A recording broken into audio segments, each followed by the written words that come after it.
আওয়ামী লীগের যে 20% 15% এস্টাবলিশমেন্ট আছে, মানে ধরেন 100 জন আওয়ামী লীগ তারা এখনো পদত্যাগ করেন। কেবলমাত্র বিএনপি পারে জামাতকে উদ্ধার করতে, পার্টি প্রধান বিরোধী দল হবে।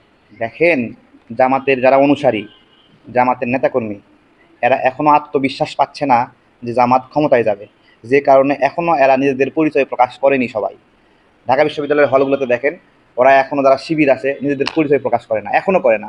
তার মানে ওরা এখনো ভয় পায়, এখনো আতঙ্কে আছে। ওরা যেদিন গ্যারান্টি পাবে জামাত ক্ষমতায় আসবে, সেদিন ওদের পদ পদবি ঘোষণা করবে। এর আগ পর্যন্ত ওরা এখনো আতঙ্কে, ওরা এখনো সাধারণ শিক্ষার্থী হয়ে আছে। তো এই ধরনের দুর্বল আত্মবিশ্বাস নিয়ে জামাত শিবির কি করতে পারবে? কিছু করার আগে আগে হ্যাডাম নিজের গাছ দেখাতে হবে না? শিবিরের ছেলেপেলেকে যদি কোনো তুমি শিবির, ও ভয়ে আটকে ওঠে, না আমি শিবির না, আমাদের কেন শিবির করেছেন। শিবির এবং জামাত এখনো নিজের ছায়াকে দেখে নিজে ভয় পায়, এরা আতঙ্কিত হয়। তো যেগুলো প্রকাশ পাইছে, আলটিমেটলি জামাত তো ক্ষমতায় আসতেছে না। তো ওদের কি হবে এটাই আমি বুঝতেছি। ওরা তো আজীবন লুকায় ছিল, হঠাৎ করে জোশের ঠেলায় প্রকাশ করে ফেলাচ্ছে নিজের পরিচয়। তো সামনে গিয়ে তো আর মুক্তিযুদ্ধের বিরুদ্ধে সত্যি ক্ষমতায় আসবে না, সামনে তো মুক্তিযুদ্ধের পক্ষে সত্যি ক্ষমতায় আসবে। তাহলে যারা প্রকাশ করে ফেলছে এরা তো এখন টেনশনে পড়ে যাবে। ওই জন্য অর্ধেক এখনো প্রকাশ করেনি, অর্ধেক না বেশিরভাগই প্রকাশ করেনি। এবং শিবিরের ছেলেপেলে নিজেদেরকে শিবির পরিচয় দিতে খুবই মানে হলো লুজ ফিল করে। লুজ, লুজ বুঝেন তো? লুজ। এখন তো ঈদের দিন চলতেছে, ওই জন্য প্রধান উপদেষ্টার অল্প হলেই চলে, 2টা দল 3টা দল 4টা দল। তো যখন আরো ভালো টেনশন শুরু হবে তখন হয়তো বা আমাদেরকে ডাকবে বা অন্যান্য দলকে ডাকবে। এতে তো বিপদে না পড়লে কারোর সাথে কোলাকুলি করে না। বিএনপি যদি জামাতকে সহযোগিতা না করে, আবারও বলতেছি, জামাতকে যদি দয়া না করে বিএনপি, তাহলে জাতীয় পার্টি প্রধান বিরোধী দল হবে। এর জন্য বিএনপিকে জাতীয় পার্টিকে সহযোগিতা করার প্রয়োজন নাই, তারা তাদের নিজের শক্তি ক্ষমতা এবং গ্রহণযোগ্যতা এটা হয়ে যাবে। কেবলমাত্র বিএনপি পারে জামাতকে উদ্ধার করতে, এছাড়া তাদেরকে উদ্ধার করার মতো কেউ নাই। উপরে আল্লাহ আছে, আল্লাহ যেটা চাইবে সেটা হবে। কিন্তু বাস্তব পরিবেশে এখানে মাঠে বিএনপির সহযোগিতা ছাড়া জামাত প্রধান বিরোধী দল হতেই পারবে না, তাদের ওই গ্রহণযোগ্যতা নাই। এর বড় একটা অংশের মানুষ জামাত জাতীয় পার্টিকে চায় বা আওয়ামী লীগকে এখনো চায়, এটাকে কেউ অস্বীকার করতে পারবে? আমি দুটো বক্তব্য দিতে পারি যে আওয়ামী লীগ ফ্যাসিবাদ, তাদেরকে উড়াই দিব, নাই করে দেবো, হাওয়া করে দেবো। কিন্তু আওয়ামী লীগের নেতারা পালায়ে গেলেও এদেশে তাদের অনুসারীরা সবাই তো রয়ে গেছে। ব্যবসা বাণিজ্য সব চলছে, বিভিন্ন জনের সাথে সেট আপ দিয়ে দিচ্ছে, কোথাও এনসিপির সাথে সেট আপ, কোথাও জামাতের সাথে সেট আপ, কোথাও বিএনপির সাথে সেট আপ। তারা তাদের স্ট্যাবলিশমেন্ট নষ্ট করেনি এখনো। মানে ধরেন 100 জন আওয়ামী লীগ নেতা এখনো পদত্যাগ করেনি। তাহলে কি সব স্ট্যাবলিশমেন্ট সেই রকম করে আছে?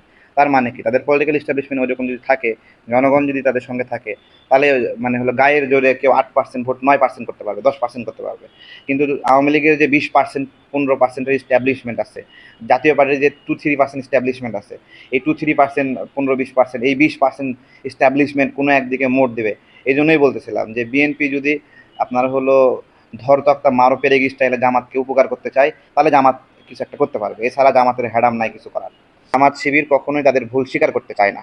এটা ঐতিহাসিকভাবে যখন ভারত ভাগ হলো, ভারতের পক্ষে অবস্থান নিল জামাত, পাকিস্তান ভাগ হলো, পাকিস্তানের পক্ষ নিল বাংলাদেশের পক্ষে না নিয়ে, এরকমভাবে গণহত্যায় অংশ নিল।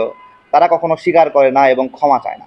এই যে বরিশালে মেহেন্দিগঞ্জে শিবিরের সেক্রেটারি প্রবাসীর বউয়ের সাথে ধরা খাইলো, স্বীকারই করে না, কি একটা অবস্থা। আমাদেরকে শেষ পর্যন্ত বললো তাদের উপজেলা পর্যায়ে শিবিরের কোনো কমিটিই নাই। তো স্বীকার করে না। জামাত শিবির যে পরিচয় লুকায় থাকে, এটা ওদের একটা সুবিধা, যে ওরা অপরাধ করলে এটা প্রকাশ পায় না। এখন এরা তো নাম পরিচয় পদ পদবি ঢাকা বিশ্ববিদ্যালয়ের ক্যাম্পাসে প্রকাশ পায়নি। কোন চিপায় যায় কে শিবিরের কি করতেছে, এখন তো ওর পাশে তো শিবির লাগানো নাই, অন্যদের পাশে লাগানো আছে, যে ওই ছাত্র দল, ওই ছাত্র ইউনিয়ন, ছাত্র অধিকার। কিন্তু শিবির তো তারা নিজেরাও নিজেদেরকে স্বীকার করে না তারা শিবির। তো এই জন্য তারা বারবার এই জায়গা থেকে বেঁচে যায় তাদের পরিচয় লুকানোর কারণে। এইবার যে ঘটনা ঘটলো, আলী হুসাইন না, আলী হুসাইন জামাতের ক্যাপ মাথায় দিয়ে আছে সুন্দর করে, বলতেছে সে শিবিরের সমর্থক, এগুলো বলতেছে। কিন্তু শিবির নিজে তার বিরুদ্ধে অভিযোগ দিচ্ছে। তা ঐতিহাসিকভাবে এরা কখনো নিজের দোষ স্বীকার করে না। একটা ভালো মানুষের প্রধান বৈশিষ্ট্য হলো সে ভুল করতে পারে, তার মিস্টেক হতে পারে, বাট এটা স্বীকার করে না, ও এরকম একটা ঘটনা ঘটছে, আমরা খুবই দুঃখিত এই বিষয়ে। এই যে একটা দুঃখ প্রকাশ করার, স্বীকার করার যে শিক্ষা, ওই শিক্ষা জামাত শিবির মানে বস্তা বস্তা বই পড়েও পায়। হ্যাঁ, ওরা অনেক বই পড়তে পারে, বাট ওরা তাদের ভুল স্বীকার করার শিক্ষাটা এখনো পায় না।